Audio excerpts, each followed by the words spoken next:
Hello everyone. इस video में हम सेल ऑर्गेनेलिस को देखेंगे कि सेल ऑर्गेनेलिस होता क्या है। सेल के अंदर साइटोप्लाज्म में जितने भी लिविंग कंपोनेंट्स हैं और मेम्ब्रानस स्ट्रक्चर हैं, इन सबको हम कहते हैं cell organelles. Cell organelles cell के अंदर बहुत सारे इंपॉर्टेंट एक्टिविटी को परफॉर्म करते हैं। जैसे एक सेल ऑर्गेनेलिस है माइटोकॉन्ड्रिया, तो वो एटीपी बनाता है, एनर्जी की सिंथेसिस करता है। इसी तरीके से राइबोसोम्स एक सेल ऑर्गेनेलिस है, उसका काम है प्रोटीन को बनाना। इसी तरीके से लिपिड्स, फैट्स वगैरह बनाने का काम एंडोप्लाज्मिक रेटिकुलम का होता है।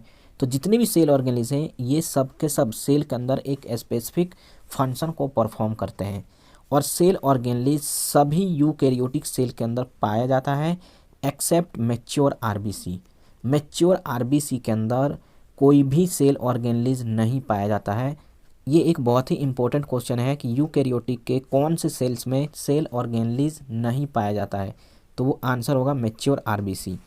अब्सेंट होता है जितने भी बैक्टीरिया हैं या प्रोकैरियोटिक सेल्स हैं उनके अंदर एक्सेप्ट राइबोसोम्स को छोड़ के।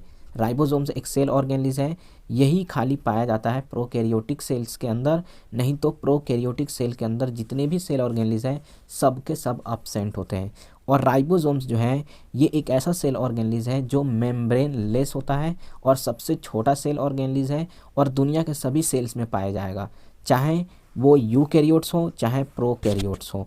अब इसका क्या डेफिनेशन है इसको देख लेते हैं। Membrane bound structure present in cell are called as cell organelles.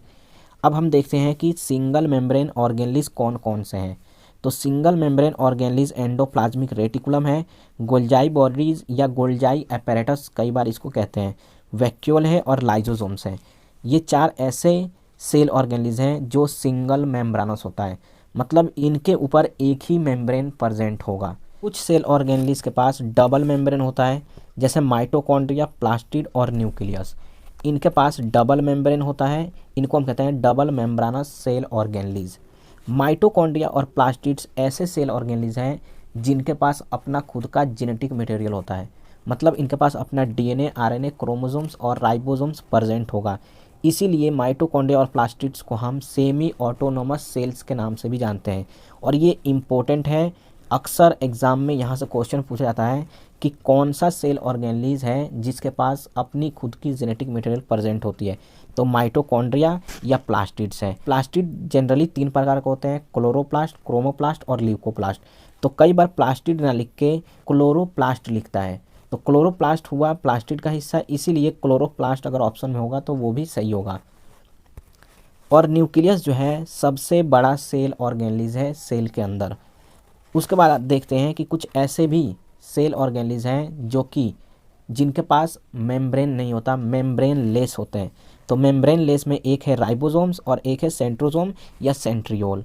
Ribosomes जो है ये सबसे छोटा सेल ऑर्गेनेलिस है और इसके पास कोई भी मेम्ब्रेन प्रेजेंट नहीं है, लेकिन राइबोसोम्स जो है ये दुनिया के सभी सेल्स में पाए जाएंगे, चाहे वो प्रोकैरियोट्स हो चाहे यूकैरियोट्स हैं। इसीलिए ये बहुत ही इंपॉर्टेंट फीचर होता है कि राइबोसोम्स एक ऐसा ऑर्गेनेलिस है जो प्रोकैरियोट के अंदर भी देखने को मिलता है। अदरवाइज अगर देखा जाए तो प्रोकैरियोट के अंदर कोई भी सेल ऑर्गेनेलिस नहीं पाया जाता है राइबोसोम्स को छोड़ के।